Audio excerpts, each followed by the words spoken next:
E olha, o FBI, que é a Polícia Federal dos Estados Unidos, tenta descobrir o que levou um jovem de 20 anos a atirar contra o ex-presidente Donald Trump durante um comício na Pensilvânia. Segundo as investigações preliminares, o atirador agiu sozinho. Ele e um apoiador de Trump que assistia ao discurso morreram. Além do ex-presidente americano, outras 2 pessoas ficaram feridas. Os detalhes sobre a investigação desse atentado você acompanha agora na reportagem da nossa correspondente Patrícia Vasconcelos. Um homem honesto e que defendia o que acreditava. Foi assim que os amigos e familiares definiram Corey Comparator. O ex-chefe voluntário do Corpo de Bombeiros tinha 50 anos. Ele assistia ao comício de Donald Trump quando foi atingido por disparos e não resistiu aos ferimentos. O atirador foi identificado como Thomas Crooks, de 20 anos. A motivação ainda é desconhecida. Segundo a polícia, foram encontrados explosivos no carro e na casa dele. No sábado, ele se posicionou no telhado de um galpão perto do palco onde Trump discursava. Dali, armado com um fuzil AR-15, ele atirou várias vezes.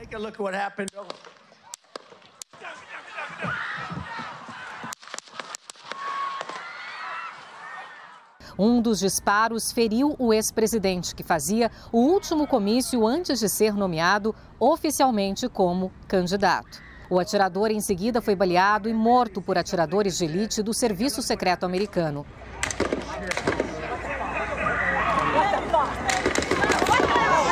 Donald Trump foi rapidamente retirado do palco pelo Serviço Secreto americano.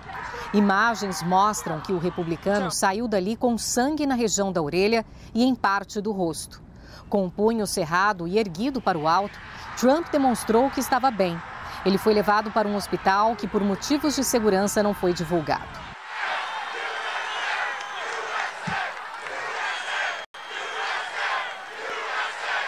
Horas depois, assessores publicaram imagens dele descendo do avião particular em Nova Jersey.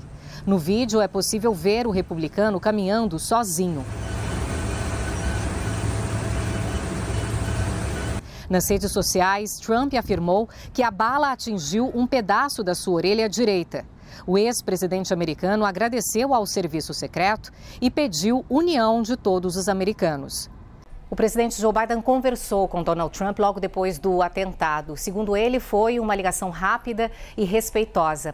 Neste domingo, daqui da Casa Branca, Biden voltou a falar sobre a tentativa de assassinato do seu adversário político. O democrata, assim como o republicano, pediu a união dos americanos e ainda pediu que as pessoas não façam suposições sobre a motivação do atirador. Let the FBI do their job. Deixem os investigadores do FBI fazerem o seu trabalho, disse Joe Biden, anunciando a criação de uma força-tarefa independente para apurar o atentado e afirmando que não há espaço para violência nos Estados Unidos. We'll debate and we'll disagree.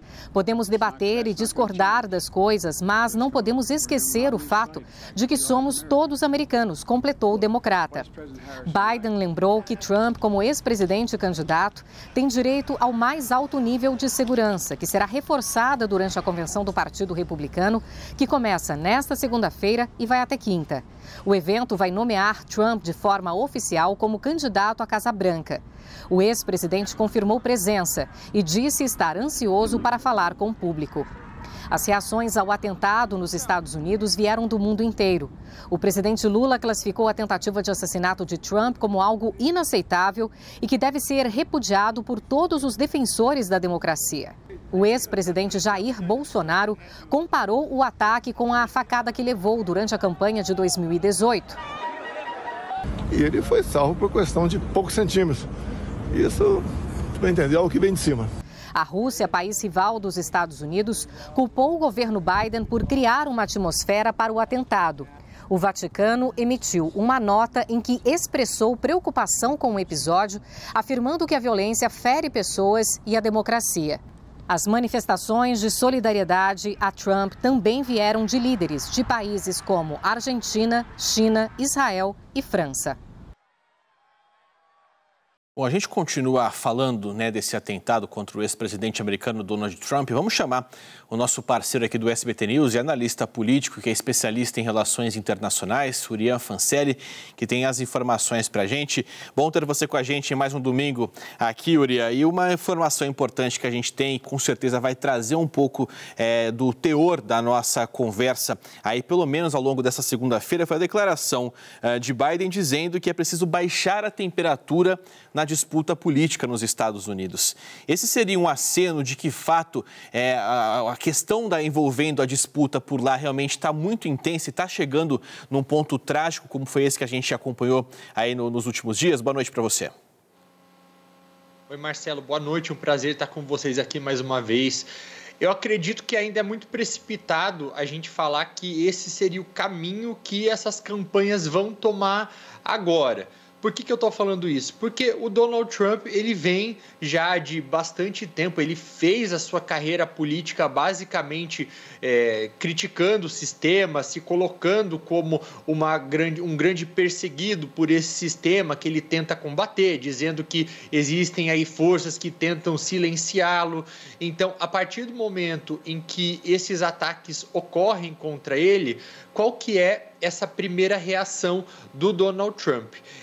A dele, especificamente, partindo da própria pessoa, das próprias redes sociais, é de dizer o seguinte, de se humanizar, então, de falar do próprio Estado, de mostrar solidariedade para com a família daquelas outras vítimas, né? Teve uma pessoa que acabou morrendo, como vocês mostraram muito bem, outras ficaram feridas. Então, nesse primeiro momento, é isso que a gente observa. Agora, já é discutido por parte da campanha do Donald Trump também, qual vai ser a próxima estratégia a partir de agora. Há indícios, até há poucas horas teve uma entrevista do Trump dizendo o seguinte, que ele vai apelar para esse discurso de união. A gente pode daqui a pouco falar por que ele faria isso, mas eu quero passar agora para o lado do Joe Biden, né? Qual que tem sido a reação dele diante disso tudo? Eu diria que em um primeiro momento a gente tem que entender o contexto. E qual que é o contexto que o Joe Biden se encontra agora? De uma pessoa frágil, então algumas semanas atrás a gente assistiu aquele debate, um debate que foi considerado pelo time do Joe Biden como um desastre, porque ele não conseguiu ter um bom desempenho, ele acabou se confundindo em algumas frases, sendo que a principal função dele nesse debate era mostrar que ele teria um bom desempenho cognitivo, então, ou seja, que ele conseguiria começar e terminar uma frase. A partir do momento em que o Donald Trump, que tem apenas 4 anos a menos que o Joe Biden, ele é atingido por um tiro, por mais que não tenha sido nada grave demais, é um tiro que perfurou a orelha dele, mas ele se levanta com os punhos fechados, mostrando resiliência, essa imagem de alguém forte, de um líder resistente, heróico, fica muito impactante no contraste, se comparada a toda essa fragilidade do Joe Biden.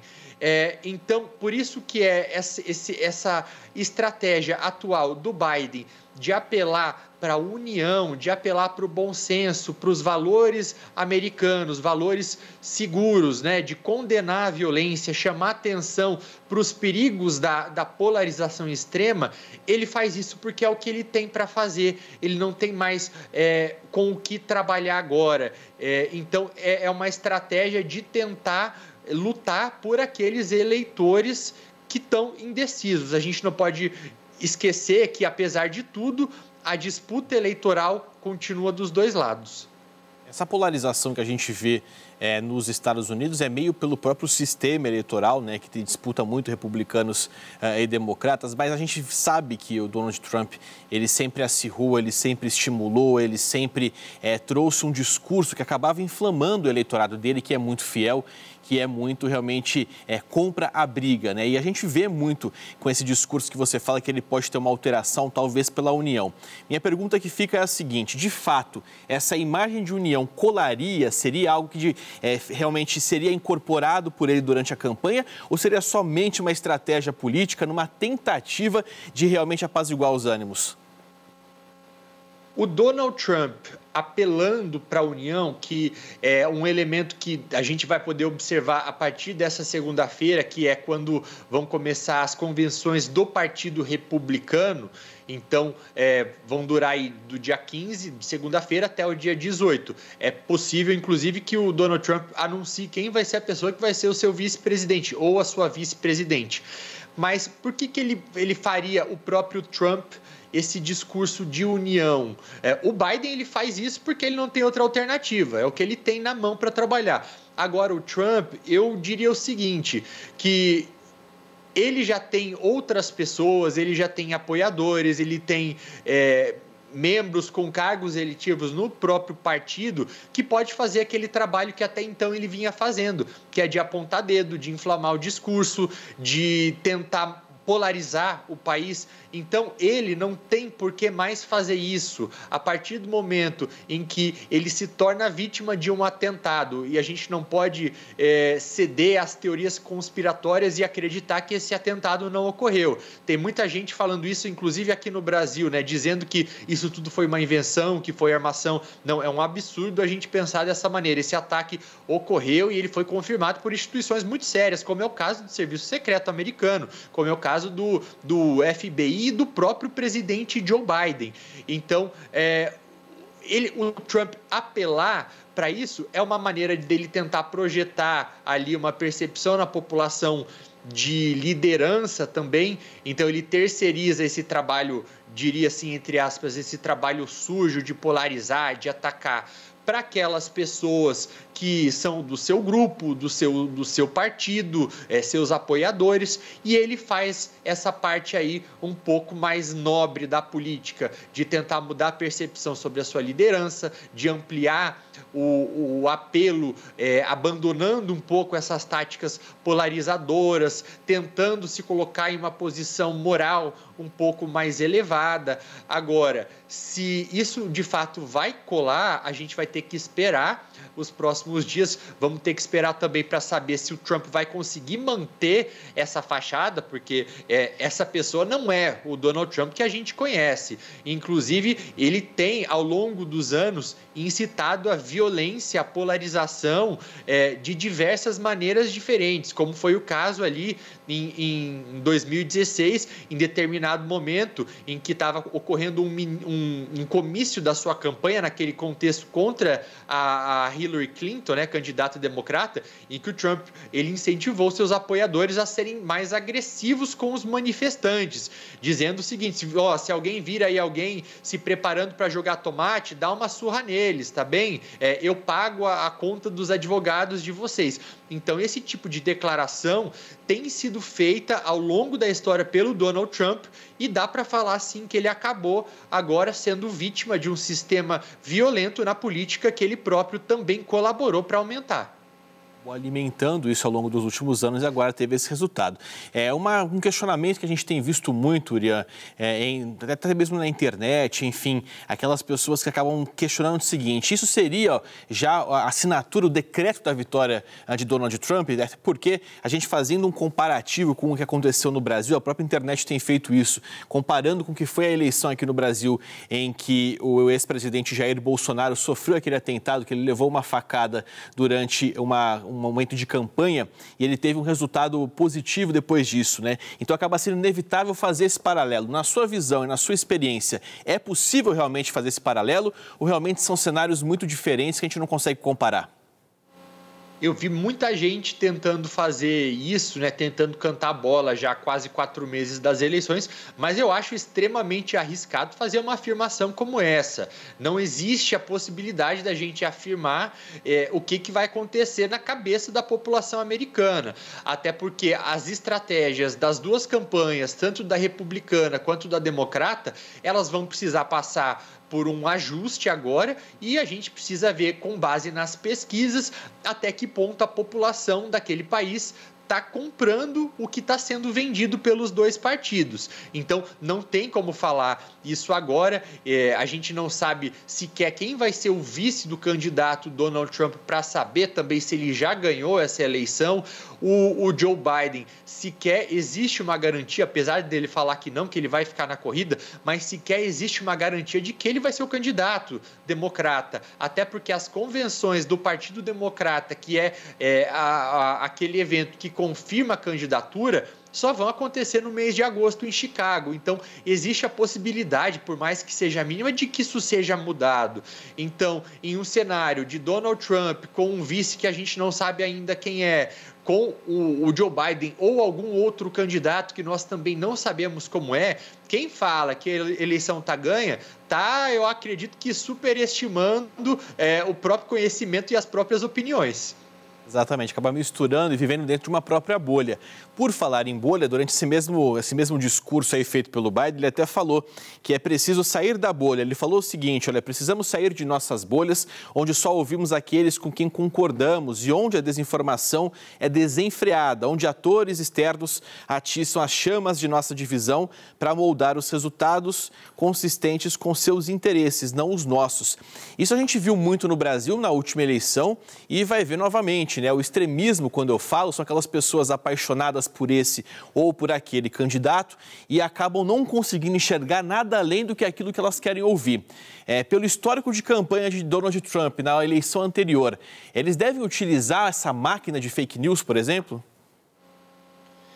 Eu acredito que sim, até mesmo porque ele não vai mudar 100% de tudo aquilo que ele tem falado até agora. E ficou muito evidente no debate que aconteceu há algumas semanas, no qual as agências de notícia, que são organizações que checam, essas agências de checagem, elas checam aquilo que os candidatos falam, tanto de um lado quanto do outro, para saber se as afirmações usadas, os argumentos do debate são verdadeiros ou falsos. O que eles constataram durante aqueles 90 minutos de discussões entre o Trump e o Biden? Que o Donald Trump usou, em média, 3 vezes mais mentiras ou desinformações do que o Joe Biden. Então, isso tem sido, sim, uma tática da campanha dele de distorcer e inventar dados. Alguns desses dados completamente absurdos, como aquele que ele dizia que a criminalidade nos Estados Unidos aumentou por conta dos níveis recordes de imigração ilegal, de pessoas que estão sendo soltas, libertadas aí de instituições mentais de outros países, de países da América Latina. Não existe nenhum dado que diz que isso seja verdade. Então, muita invenção para tentar apelar para um público específico que tem insatisfações que são legítimas. Então, as pessoas têm o direito de não estarem felizes com a maneira como o país está sendo governado, elas têm direito de se preocuparem com a saúde, com a educação, com a segurança.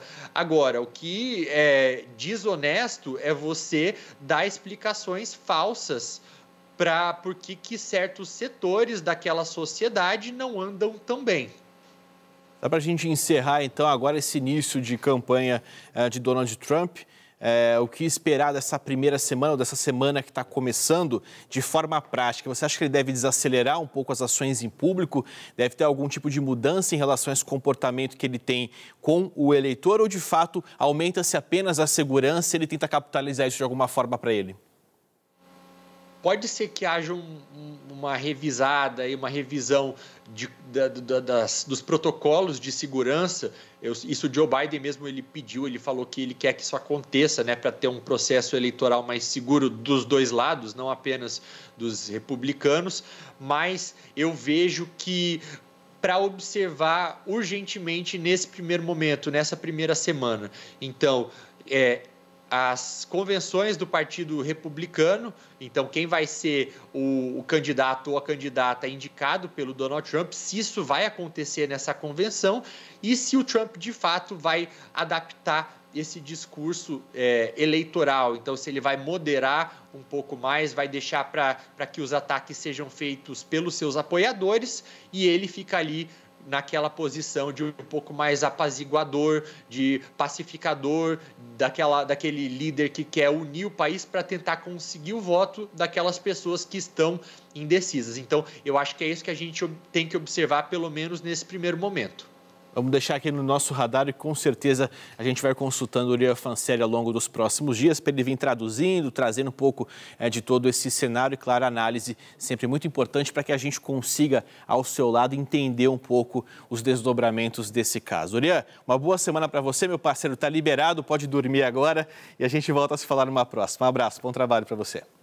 Pelo 4º ano consecutivo, o SBT News é a marca mais confiável de jornalismo no Brasil, de acordo com o Instituto Reuters. 62% dos brasileiros consideram o SBT News e o SBT Brasil a fonte mais segura de informação.